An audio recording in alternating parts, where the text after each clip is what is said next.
We are back, starting a new season, season 2, episode 21. We got an American Tale, Feivel, or Feivel? How do you say it, Josh? Feivel. Feivel. Feivel goes west. We are the #1 SNES movie review game podcast, apparently. Now, I'm sure I've watched this movie at some point. I cannot remember watching this movie. I don't remember playing this game. I didn't know that there was actually, an American Tale was the original movie. Yeah. I'm sure I watched it somewhere because we didn't have that many cartoons growing up. But can definitely say I never played this game. I'm pretty sure I haven't. I'm not sure that I watched the movie. I don't think I have. I watched the movie. It's one of my favorite movies as a kid. I know a lot of people like it. I don't know anything about it other than he's a six-shooting mouse, I guess. Right. So here's what the back of the box for somebody that's uncultured like me. Look out, Pilgrim. There's a new Western hero in town. The Mouskowitz family has been lured out west by the dastardly Cat R. Waul. He plans to round up all the mice in one place and turn them all into mouse burgers. Feivel and you are their only hope. Mosey on down through 5 challenging stages along with Feivel on a Wild West adventure to rescue his family. So buckle up your 6-shooter. You're the only hope to help Feivel save his family. Is that somewhat? Somewhat. I mean, I don't really know what happens in the movie. I do know that the names are strange. I don't know, I guess, the Mouskowitz, that's Feivel's last name, yes. Perhaps. Feivel, Mouskowitz. Feivel. Yes, the damn mouse, young Mouskowitz. So why do they call the Cat R. Waul? Like it's Waul. Is there some significance to that? There's probably some significance to it. I was a kid whenever I last watched this, so I don't know the play on words. So maybe I just knew that he was a cat and he was an asshole. And then there's another cat who's orange who wants to be a dog. So he was pretty entertaining. Okay. And there was an old coonhound. So this game was released in 94. It was actually the second game released under this title. The first one was like an MS-DOS game. So I did see where the movie was released in like 91 or something like that. So they definitely waited a while to make the game. It was developed by a company called Shimada Kikaku. I don't know, Kikaku. Your choice on how you want to say it. Kikaku. Kikaku. But anyways, also published by Hudson Soft, which seems to be a staple, as our last game was Hudson Soft as well, I believe, with Dig and Spike Volleyball. They're just going to get their hands on whatever they can. You said that they did do that. You said that they were in a little bit of everything. They were.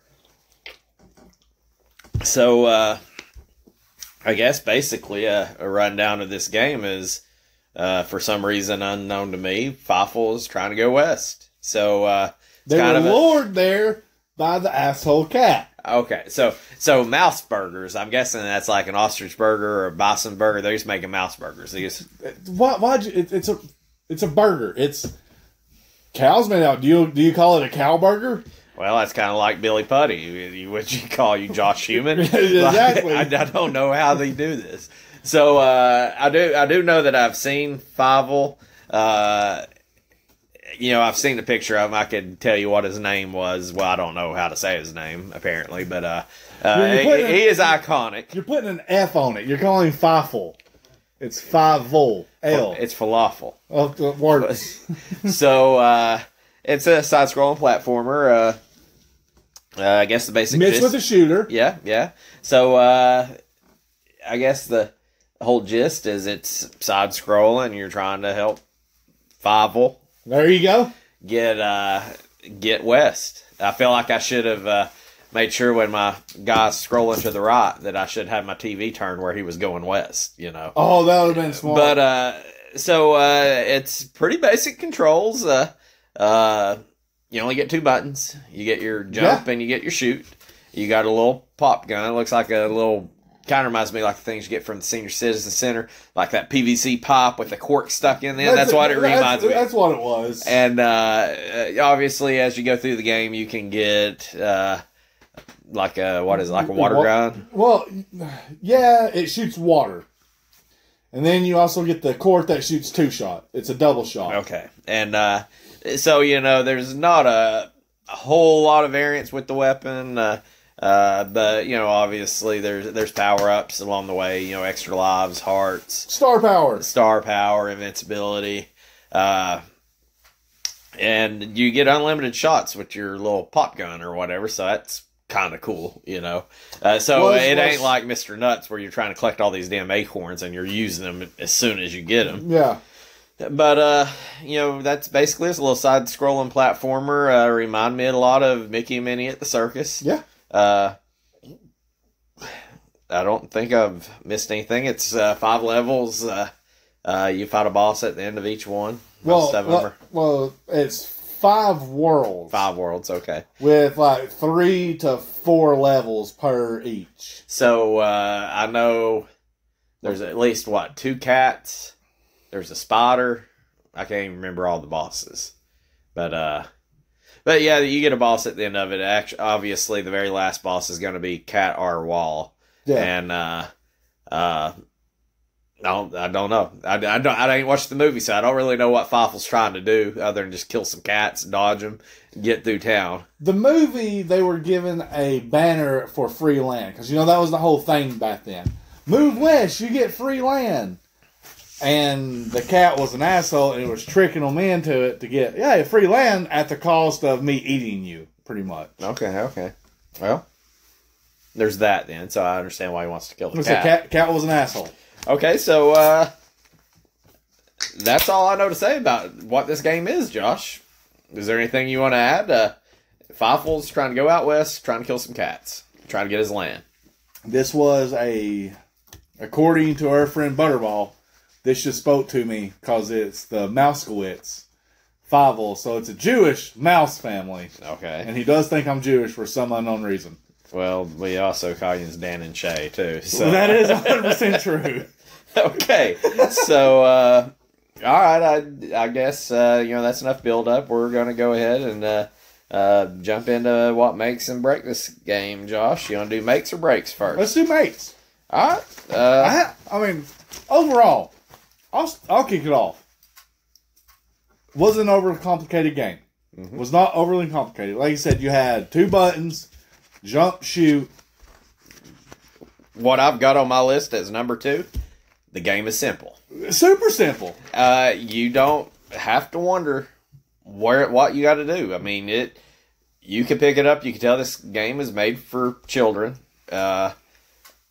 You only got one direction you really go. I mean, you go up and down, but mostly it's side-scrolling, and anything you can see is gonna hurt you. So you either shoot it, you dodge it, you avoid it. You can't jump on any enemies' heads like in a lot of other platformers, or not that I found. It always hurt me when I did it. So. It did. Like I wish they would have had that in there, because some of the times it would have been easier to stomp on a head than it would be to shoot them like the damn dogfish.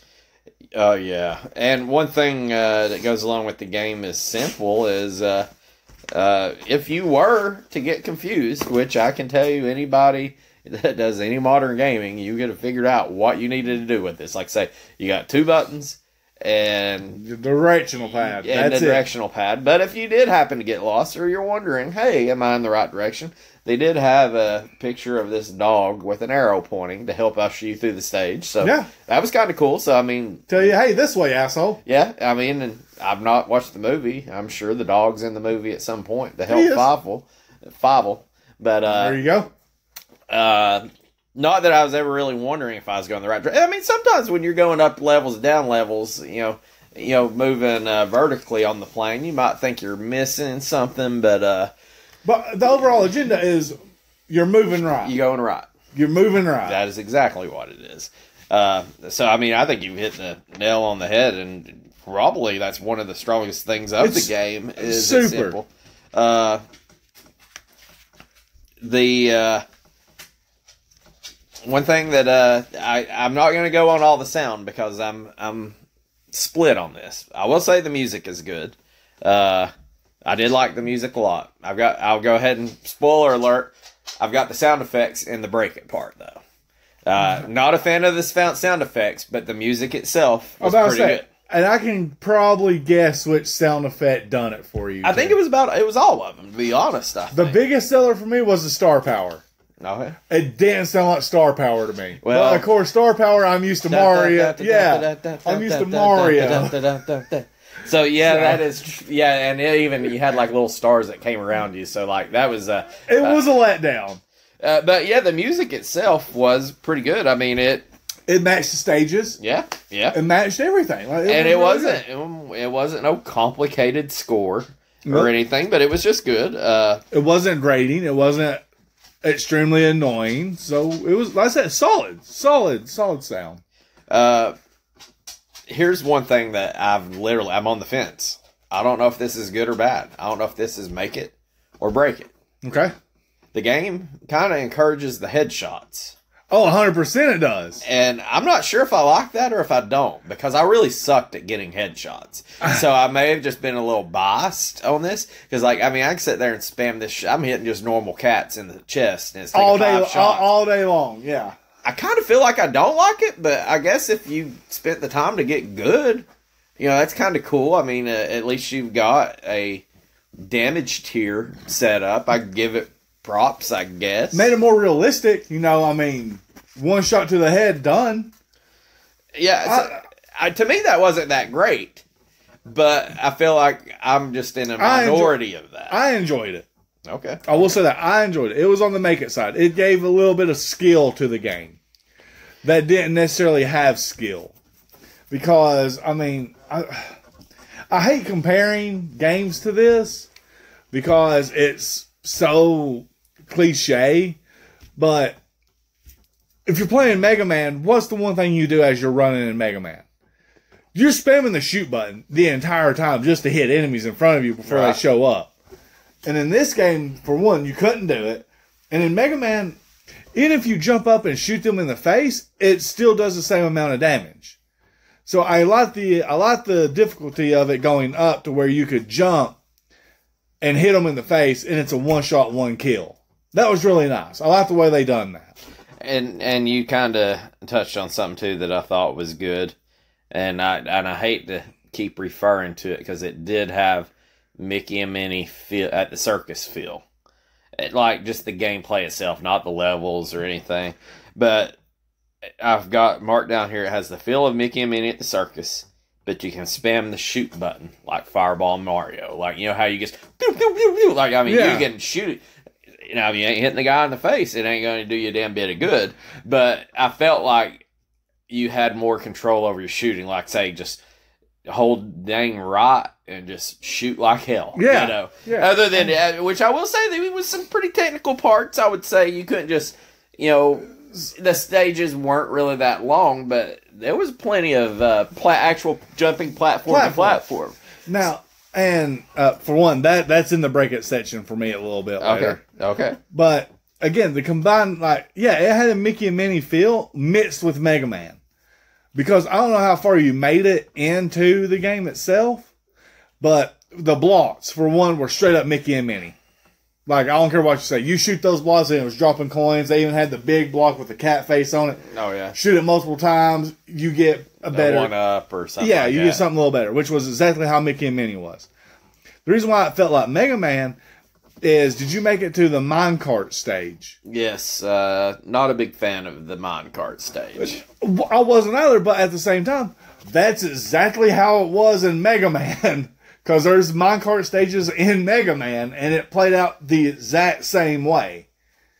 Which, again, they copied Mega Man and Mickey and Minnie Circus. I don't remember the year Mickey and Minnie Circus came out.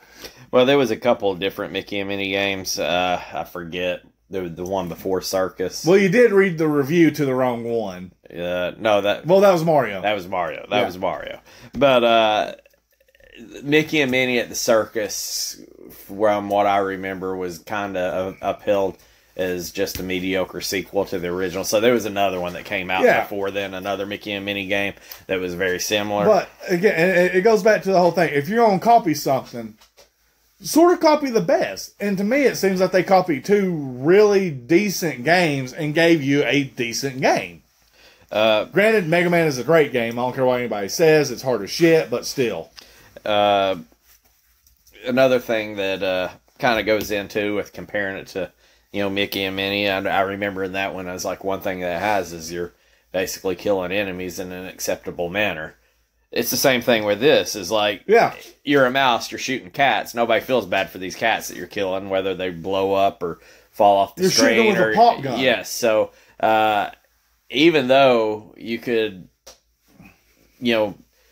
plug in a human shooting a real gun, killing cats or an enemy, you get a different feel than a little cute mouse shooting a pop gun, basically doing the same thing. But it's a pop gun. Yes, there's no... If you were a parent renting this for your child back in 1994, I don't think you would have to be worried about, like, when you look at the games like Mortal Kombat and these ones that are already out there, Doom... You wouldn't have to worry about video game violence. Yes, you would say this is very low on the video game violence.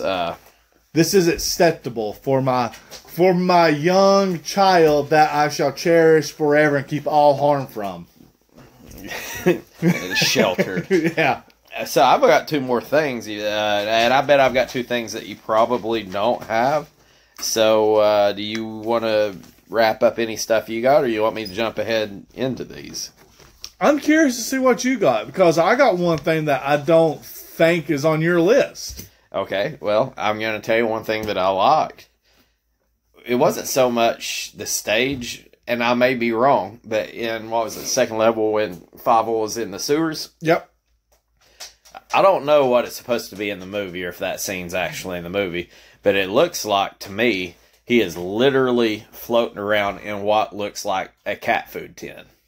And I'm just sitting there, I'm like, I don't know, it's either a cat food tin or potted meat or some kind of small sardine tin. And I'm just like, well, this is kind of fitting, because to me it looked like a cat food tin with the label wrapped off it, like a Fancy Feast or whatever. And I'm like, well, this is kind of funny, because they're trying to make him into mouse burgers, and he's trying to get away basically in a dinner plate. It was supposed to have been a trash can lid. Okay, a trash can lid. Yes. That missed the mark, and I will go ahead and die on a hill if I think it was a cat. I would rather it be a cat 100%. It makes it so much better. Because I'm just sitting here thinking, hey, he's trying to get away. It's basically, he's in the food dish running off. Yeah.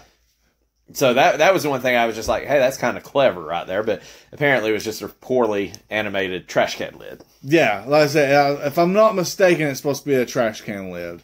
Okay. Go ahead with what you have, my friend. Okay, so what I have, same scenario. It involves the sewer level. Okay. And I don't know if you noticed this or not, but if you ran forward, it sped up. If you ran backwards, it slowed down. Right. Most areas, whenever it gives you, most games, whenever you have a stage like that, you don't have control over the movement speed. It's go, go, go, go, go. Right. And you also get that with the minecart. Push forward, you speed up. Go back, you slow down. Yeah, I got stopped pretty much on one of the hills, and that was kind of tough to get taken back off. I had to kind of drift back down the hill and get the speed up. Get a run and go with it. The last thing that I've got is, I'm just saying, I guess the easy way to say it's the game is fluid. As a guy who's not ever watched the movie, or I sure as hell can't remember watching the movie, the cover of it, you got this mouse with the 6-shooter saying, what is with it? The look big out. sheriff badge. Yeah, look out, Pilgrim. Yeah. I'm expecting a Western. The first stage I come in, he's in the damn city. And I'm like, what in the hell? I thought he's going west. He's in New York City. And I'm just sitting here thinking, why the hell is he in New York? He's got to get out west. It's like, and so then next thing you know, he's like, oh, he's running through the city. Oh, okay, he's escaped. And then it's like, oh, he's in the sewers. So I can see how he could have gotten the New York City sewers. And then, as it kept going on, it was say number 3 was a train. Well, and then when you get to where he's on the train car, you see the train moving in the background with the logs and stuff. Then the next stage is he's on the train. So it was kind of easy to follow along. So even though I've never watched the movie or remember it, I'm like, oh, I can kind of see how he made a journey from New York to out west. Yeah, now, there's a natural progression, which was amazing. And I was kind of impressed that when you have basically 5 stages, that I'm not going to say that it told a story or painted a picture, but It showed progression. The dots were numbered. You could draw a line from 1 to 2, you know, like, so I thought that was pretty clever, you know, probably one of my favorite things on there. Plus, a lot of the backgrounds in the stages, you know, wasn't bad. Yeah, it wasn't bad. I kind of wasn't bad. That was the best part of that whole train car one, was watching the trains in the background pass by. Even though at one point it looked like one of the logs was coming through the screen, and I thought it was going to hit me. Yeah, it was just in the background, but that was kind of funny. I was just like, "Oh, what a dumbass!" So I said, "Did you panic and jump?" I was at the end of the stage. I did panic, but I was like, "Oh, I'm just an idiot." I ain't got anything else for what makes it. My last make it is this. Boss battles were entertaining. They were different every time. I wasn't a big fan of the boss fights. I'm going to just go ahead. Is that where you're starting to break it? Where I'm just going to throw the break it. And I can't explain to you why. I just didn't enjoy the boss fights as much as I thought I would. Like in Mickey and Minnie, I thought they were okay. There's certain bosses I like better than others, but I just didn't enjoy them. I don't have any rhyme or reason for one above the other, but I don't think there was one single boss fight that I thought was fun. See, I liked them just because they were all different. They had their own unique feel to them, which was I really enjoyed. The one that I hated the most was, of course, the little puppet. Yes, I think he was the worst. And besides that, no, I think the boss battles were great. My biggest break it is, and I don't know if this is me not being in touch with the child gamer side of me, that I could just get in the rhythm of stuff. But to me, the platforming was a little difficult in some areas. Yeah. Like I don't know if that's just me. I didn't have as much time traveling across the jumping platforms. I had a really difficult time fighting the enemies because I sucked at shooting them in the head. See, the shooting didn't bother me. Mine was the platforming. I couldn't tell you how many times I died on stage 1, 2, 1, 3. Whenever you had to jump onto those little platforms where there was no bottom and you just fell to your death. Right. Well, the first thing that hit me as odd on the first stage that I still can't figure out what in the hell was happening. So you had your game start up, it said Feivel goes west or whatever, and then that first stage where it zooms in on that building, it just goes and it zooms in, and then all of a sudden you're in there. I'm like, what the hell did it zoom in on? Like, what? Did I need that? That's a movie. It's a part of the movie. Okay, because I'm like, that is weird. That's part of the movie. And so then, even though the music was good, I hated all the sound effects. I hated them all. I hated the jumping. I hated the explosions. My biggest thing was the star sound. Yeah, I didn't like any of the sounds. I mean, they weren't like the worst thing I ever heard. Some of them were pretty repetitive. Jumping was pretty bad, I think. I did. You have to admit, okay, the jumping was extremely repetitive because you've done it all the time. But the sound of your little pop gun going off, it made sense. To me, that's what a pop gun could sound like. I think what probably made it worse was the music was so good that they could compared to the sound. Like if the music would have sucked and then the sound, I could have just said, yeah, the music and sound sucked, and then turned it off. But you're split. Yeah, but you're split because the music was good. And so I've got one real big thing with the gameplay, and then the rest of it's probably a little nitpicky for me. What I didn't like with the gameplay was I did not like the way they had the power-ups in this game. To me, it was kind of a lot like Mickey and Minnie, and I hate to keep going back to it, but it's pretty similar to me. There wasn't really a whole lot of reason for me to explore. I mean, if you needed a heart, you were getting to a part where you're looking for invincibility, a star, I could understand it. But the power-ups that they had weren't that great. I mean, really, heart went up, and invincibility was all you needed. And really, a 1-up or a heart was probably good enough. Yeah. So, yeah, I just didn't think the whole power-up system was that great. I don't care about coins. I don't care about points. I don't imagine that me and you would have played this and just been competing against each other point for point, you know. Gotta rewind back to the make it part of it. Okay. The coins. You said you didn't care about them. They kept your coins after you died.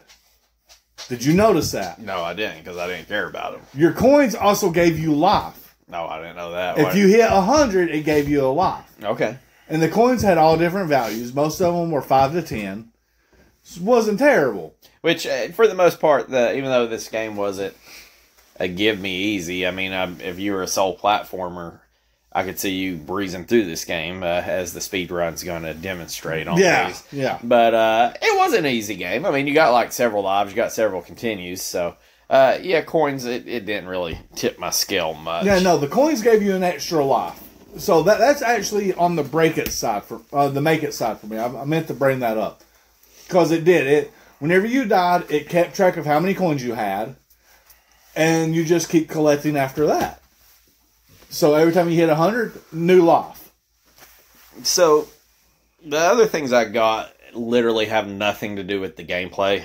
It's just some stuff in the game itself. Small animations. Yeah. The birds were bullshit. So were the bats. Well, it was. I was actually sitting here thinking. I was like, I wonder if we counted every game that we did, how many of them has a bat in it.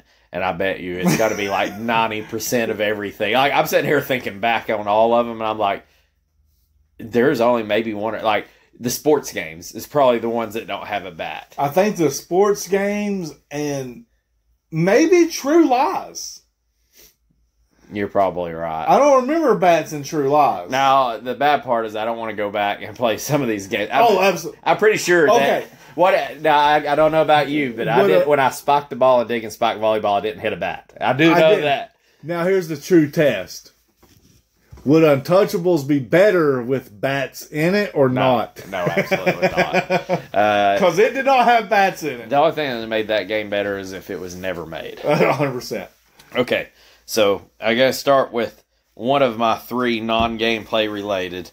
The first thing that was weird as shit was when you clear a stage, it didn't say stage 1 clear. Or, hey, level clear. It would say 1S. like 3S clear. And I'm like, what in the shit is that? The 3s are clear? The 1s are clear? Like, one stage? Is that what you're trying to say to me? Like, one world, man. I know, but it would be like 3S. You cleared all 3. You cleared World 3 in all its levels. I know, but why can't you say stage 3 complete? Why can't you just say level complete? Don't give me no 3S bullshit, you know. You should have done what I done. What? And I took it as my ranking. I made S tier ranking on that level. Look, it was a different color than the rest of them. It was red. So I'm like, hey, S tier, baby, done good. No. No, it was weird. I will admit, it was weird. And I think overall, and this kind of goes like, it's even when the game was over. What happens at the end of a game? It says, the end. Or fin. Yeah. This thing just said end. Yeah. What the shit? But then when you were going in between stages and there was like actual text dialogues, it was just so slow. The text bubbles, they seemed lazy.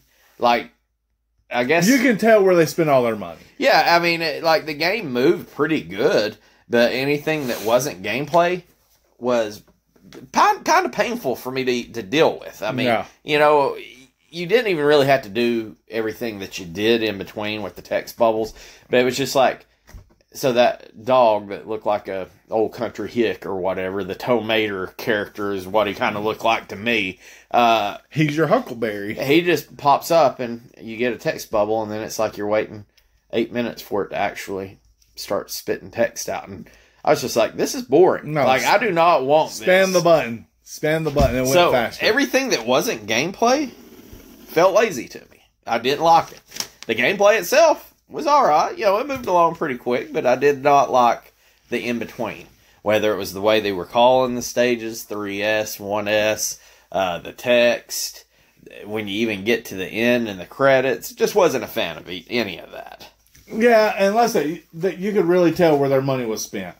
Their money was spent on moving this game along to show progression, again, great music, a great score.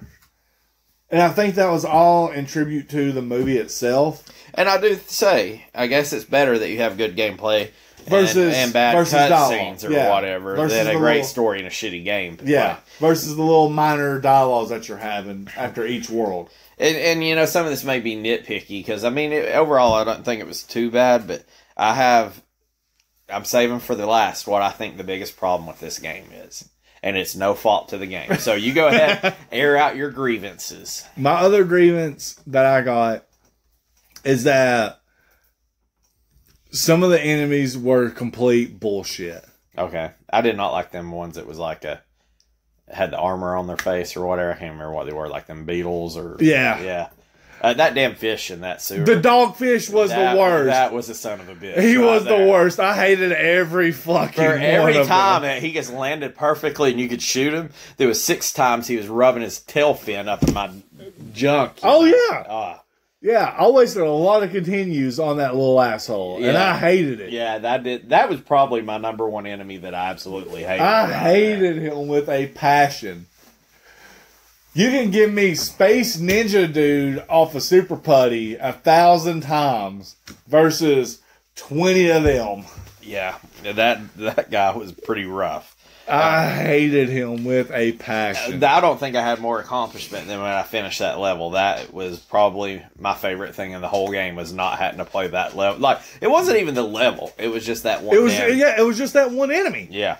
That one enemy just seemed like, if you threw him up as that final boss, this game would be unbeatable to me. I agree.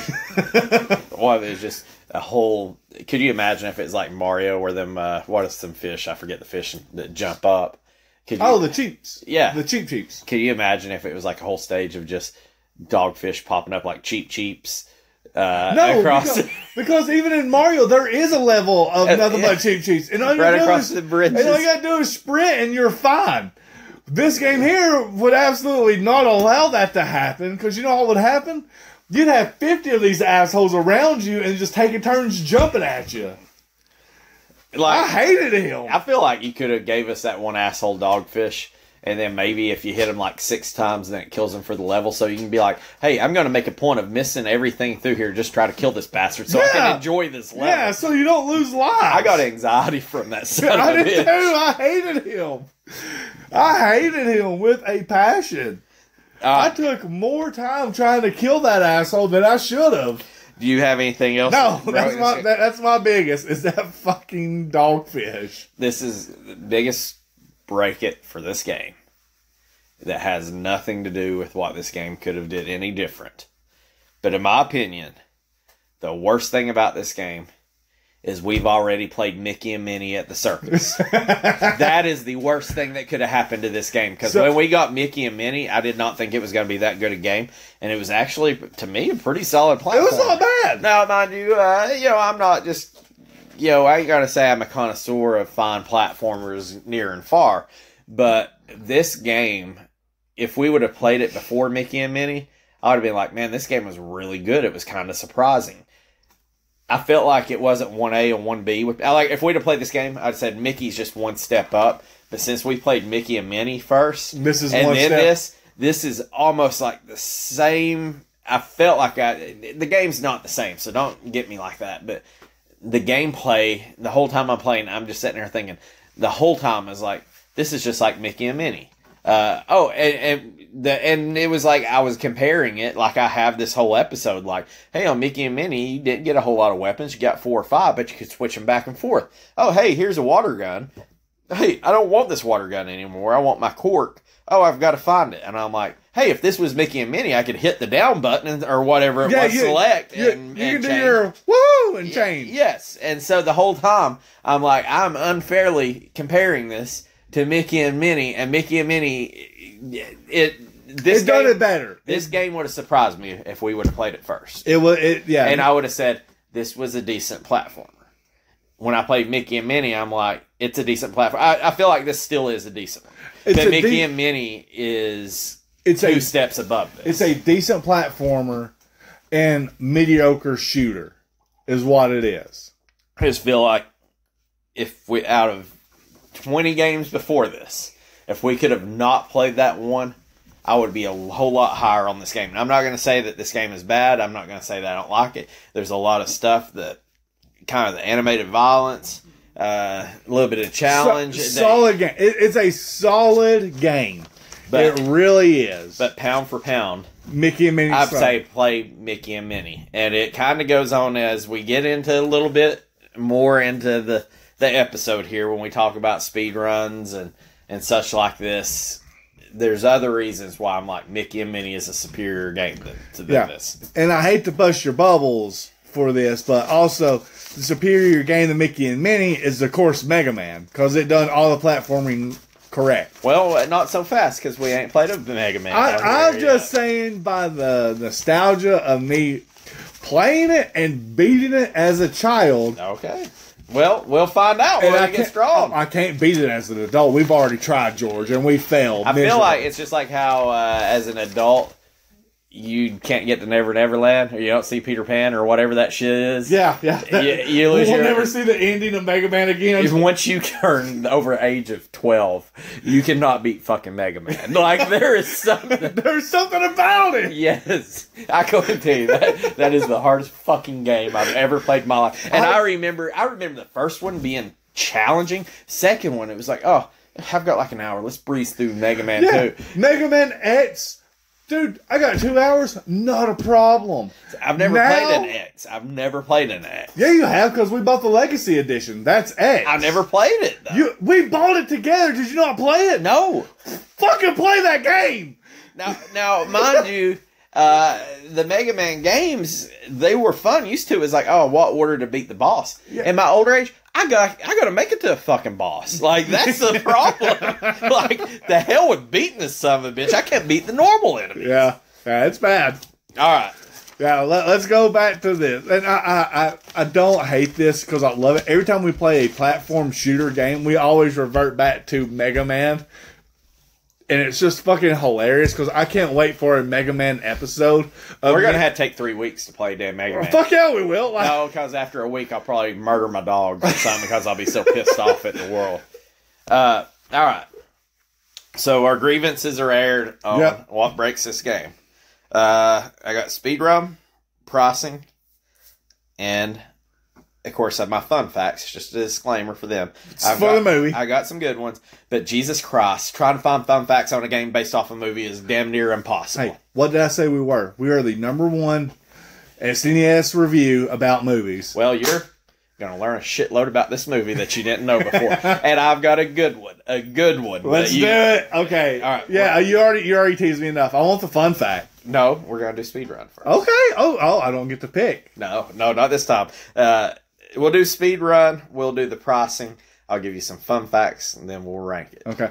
No Lay Hulk as a speedrunner. No Lay Hulk. Okay. So there was somebody from Germany and somebody from USA. Now, there were several speedruns. I think there was 7 of them turned in. Yeah. Good names? No. Well, maybe. If I told you the name, I told you one's from USA, one's from Germany, you would not guess the which name. One's which. Yes, you would go the opposite of it. So okay, I like that. There is the 2 players that was in the top 2 because they were far and above better than everybody else. One was Karstris, Karstris, USA. And then the other one was Goodfeller TV. I would imagine that the Goodfellas should be in the U.S. That was the German one. Now, I'm not saying that he may not be U.S. citizen. He may just be a dang a German redneck, and I ain't hating on you for that. But German was Goodfeller TV. He liked, what was it? The Blue Collar Comedy Tour a little too much is what I'm getting off of that. It was something. So he signs off every one of his videos as "Get her done." Here's your side. Yeah. So the Goodfeller TV was second, and he turned in a time of 18 minutes and 6 seconds. There's no fucking way. And he actually left a note that said, "Hey, there's still some opportunity out here. I think getting it in under 18 minutes is possible, should be possible." He said, "I might come back to this game if somebody beats me. He kind of said something like that, like, hey, I'm done with this game. I own this speed run. So you can still beat me. There's room to beat me. He issued a challenge, is what this man done. But it was like a friendly challenge. And then, like these speedrunners, they're their own breed. He did do a genuinely challenge, which... And it's like you go to the zoo, and it's like, you're looking at one of these weird animals, but you still want to go look at them because you feel like it's not that. I don't feel complete unless I look at these speedrunners on each one of these. So, Carstress USA came in with a 22-second lead. He beat Goodfeller TV by 22 seconds. He ran his speed run in 17 minutes and 44 seconds. Damn. And then he put a quote on there. See, mine would be like, hey, suck it. 17 minutes, bitch. Yeah. You know, like that would be me. But no, not these speedrunners. No, that's that special breed. He puts in, yeehaw. My left thumb hurts from making Feivel go right. Still some cleanup and improvement to do. So, I'm like... So, he issued another challenge. He thinks it can be done faster. He does. But I kind of like he throws a yeehaw. And I don't know if he means to put a play on words, but he's like, my left thumb hurts from making him go right. Like, I feel like this is a dude out there like Matthew McConaughey. Like, my left thumb hurts because he was going right. Yeah. You know, like, I feel like it's something like that. But both of these runs were 2 years ago. So, Josh, if you want to go run this game in less than 17 minutes and 44 seconds, have at it, you know. I went down the list if there's any other good questions. I just thought it was kind of fun that the top two guys kind of had put notes on their run. Yeah, no, I can't. And I feel like either one of these guys, if Goodfeller TV comes back out tomorrow, he tips the hat and says, good day, sir. See, I can't be part of that community because I'm an asshole. Yes. Like, I'd be like, I can't. I would ruin that community. I can't do it. I would be speaking like Happy Gilmore when he misses a putt and he's talking to the ball. Yeah. Like, you too good for your home? Suck my monkey, beep. All right. The price is wrong, Bob. That's it. So, I knew the speed run because I felt like this game to somebody who's hustling it. They could have got, like, I didn't feel like, I don't know, the game probably took me an hour to beat. I'd say most people probably beat it way less time than that. So I had a feeling that we were going to have like a 15-minute speed run. Yeah, I'm about to say, it took me about an hour, 15, hour and a half. And I think that a lot of this is probably, a lot of that 17 minutes, I bet they could got it 15 minutes if it wasn't for that slow-ass dialogue and shit between them. Yeah. All right. So, it's price charting here, Josh. Loose, complete, new. Okay. I didn't have no new one on eBay. Okay. Well, I'm just going to go ahead and say this. If these numbers aren't... They are not going to be what you think they are. Really? Yes, I'm going ahead and telling you. See, that's disappointing because this movie was good. I liked it better than Rescue Rangers. I've not watched Rescue Ranger movie, but the cartoon was untouchable. The cartoon was good, but the movies itself, I like this one better. All right. So, what do you think of Loose Coffee? You're saying that? I'm scared now. I was laughing because I'm like, there's no way in hell Josh is going to get this right. Like, I mean, so tell me what you originally had in your mind. My heart says for a loose copy for this is $17. I would say $15. Yeah. I would say $15. You're not right. Now, don't get crazy, but you're not right. Because I was laughing as I was looking this up this morning because I'll normally want to do my price charting on eBay last thing.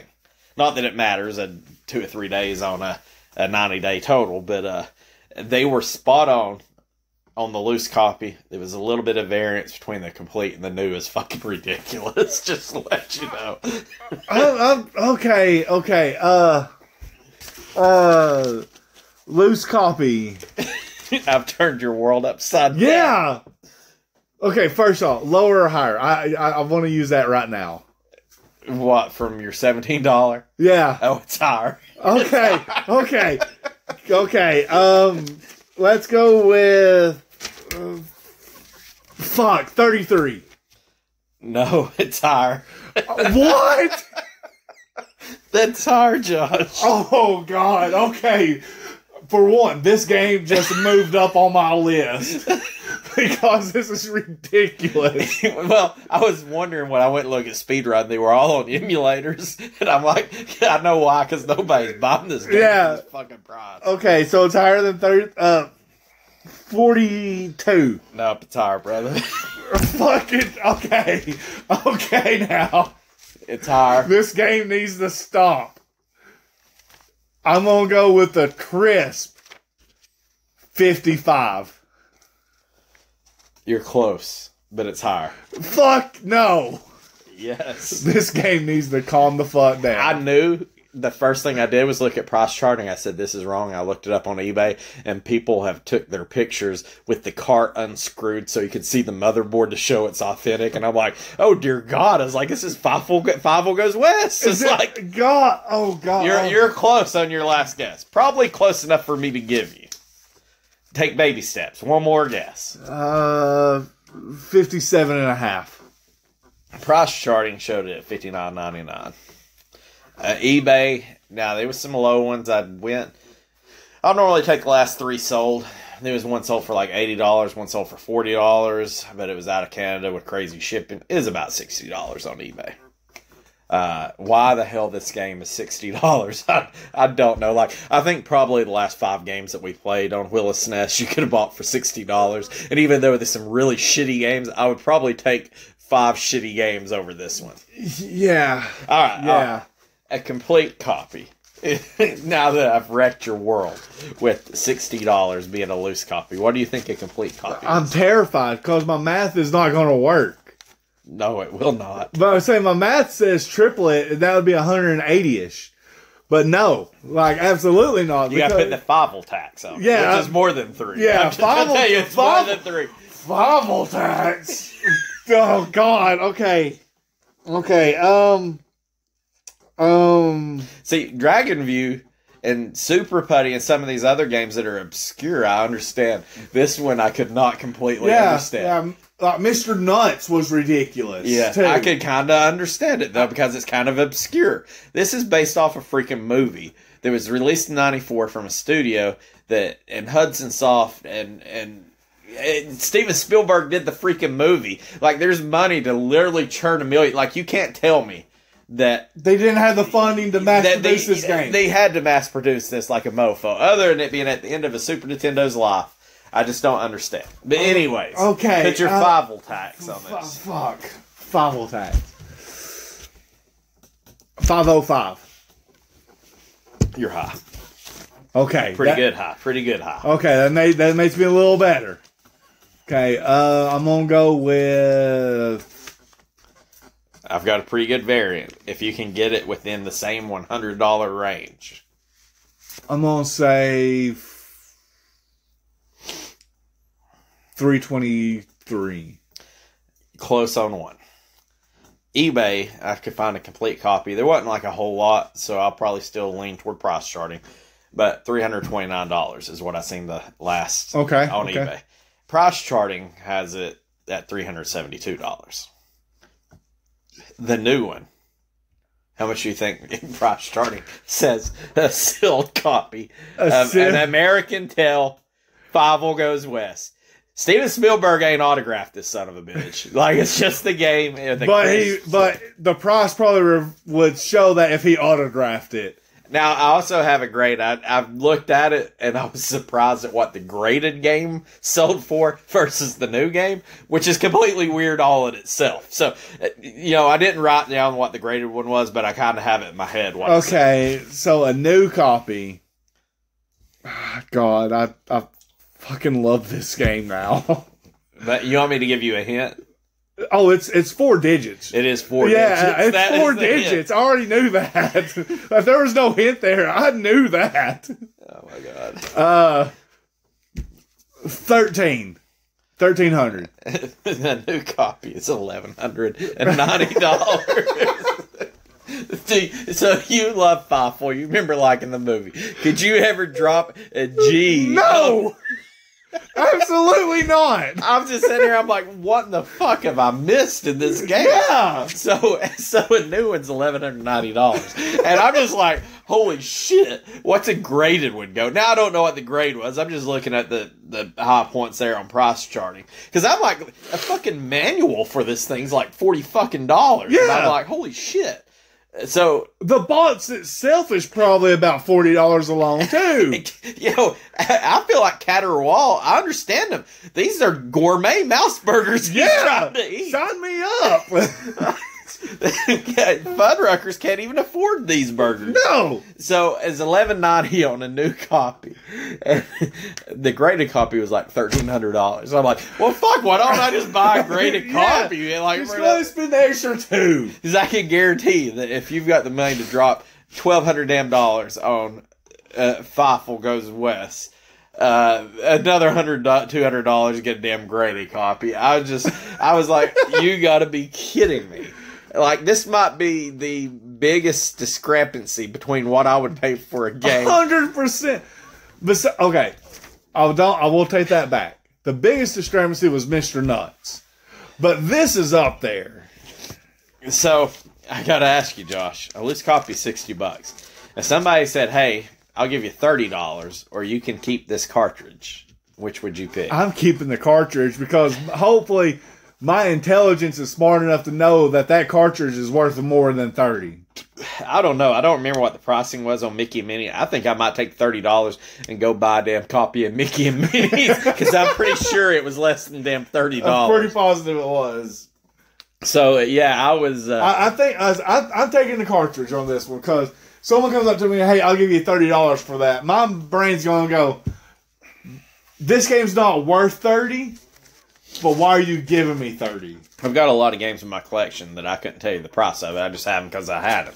Or I just picked them up somewhere because I had it.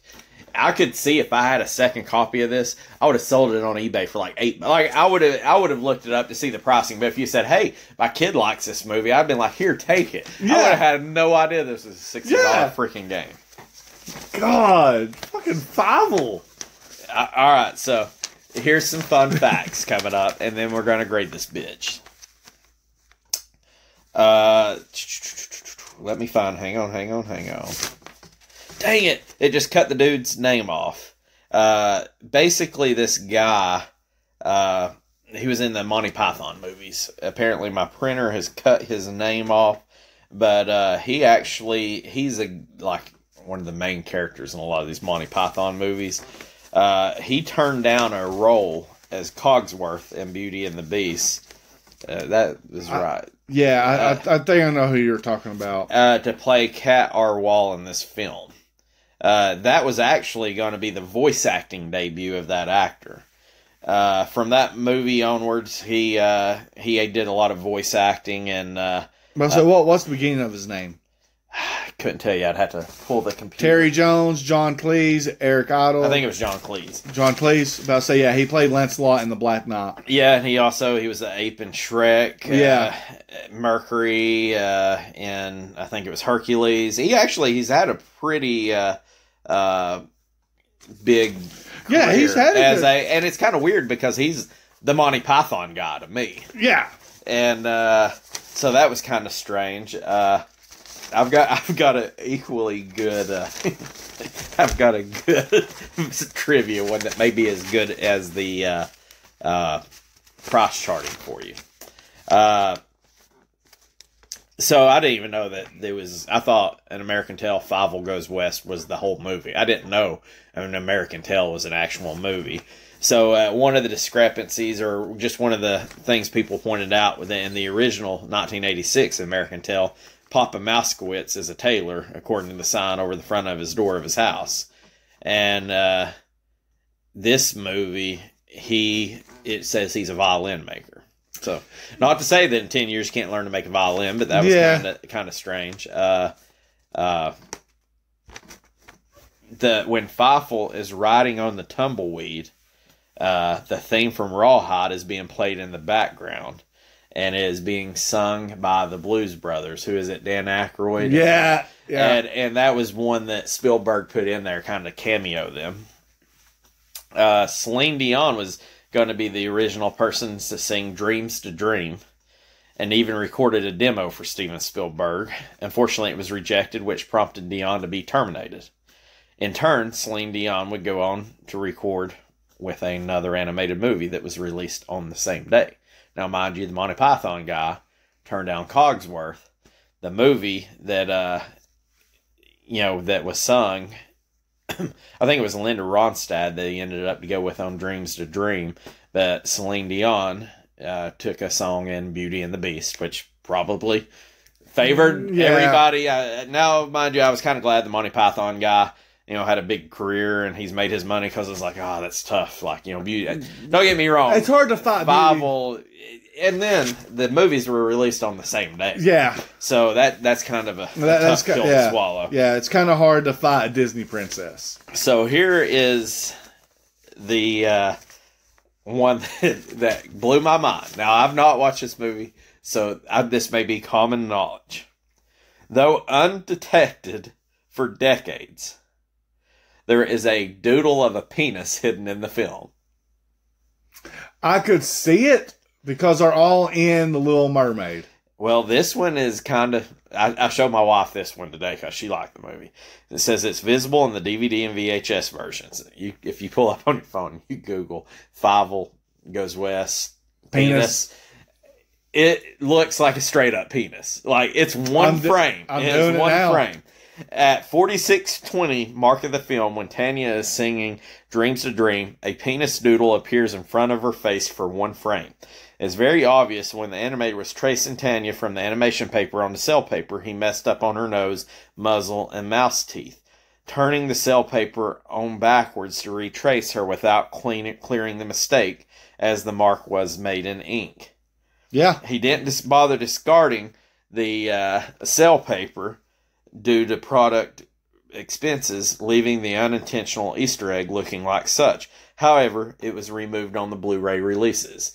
And it's kind of hidden right out there. I don't know how it wasn't noticed. Yeah, for how long. And I could see where he just flipped it over on an animation cell and doodled it again. But it looks like a freaking dick. It looks like a dick going in her mouth. And it just looks like it's right there in front of her face. It looks like she's waiting. Actually, you can go on YouTube and watch the video, and it is literally one single frame. But if you're looking for it, you know what it is. But if you're like a parent, I would imagine just kind of glazed over eyes, waiting for your kid to fall asleep, you probably don't give a shit about it.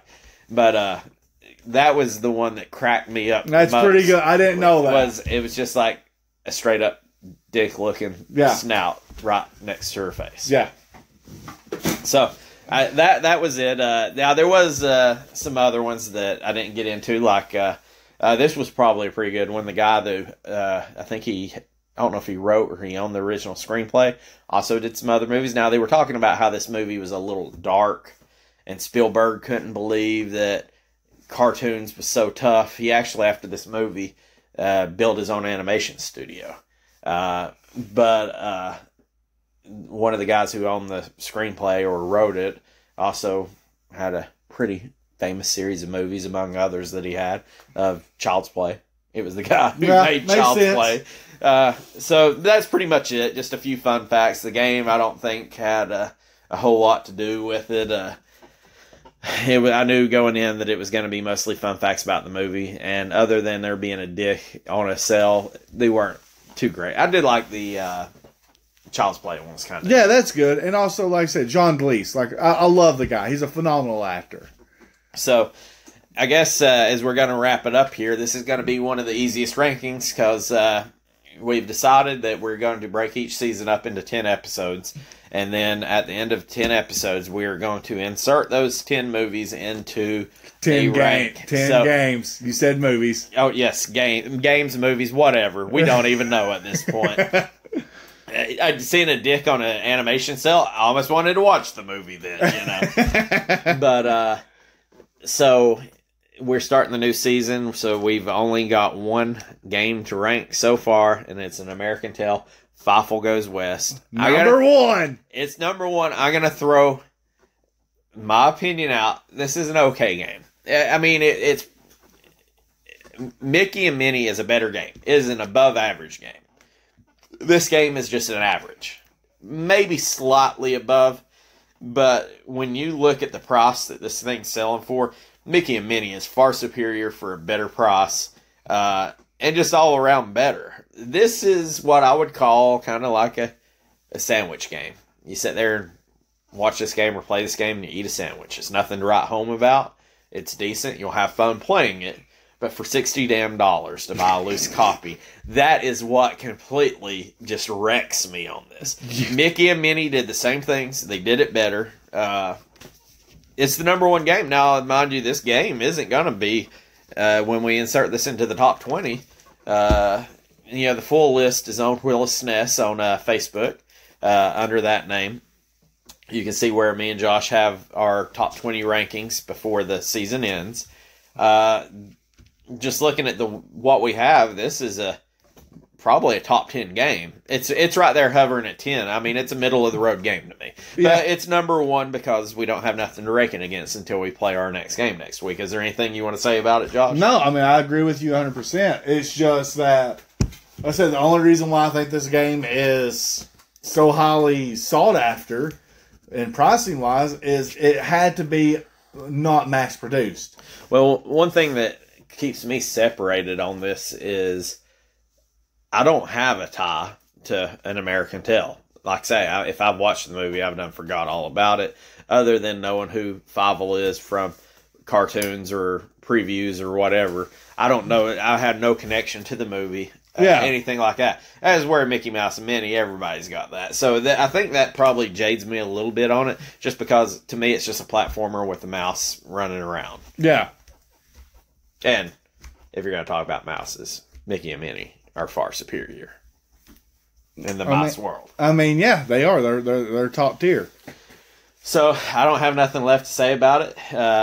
Our season starts out with the number one game on Mount Rushmore for season 2 is Feivel Goes West. Feivel Goes West. I will make a point that I did call a game that was going to be a cartoon. You did? I have a new prediction for the next one. Ooh! So, something a little different. So we're just going to go ahead and get out of here. We're going to get our next game, and we'll see you next week. See y'all.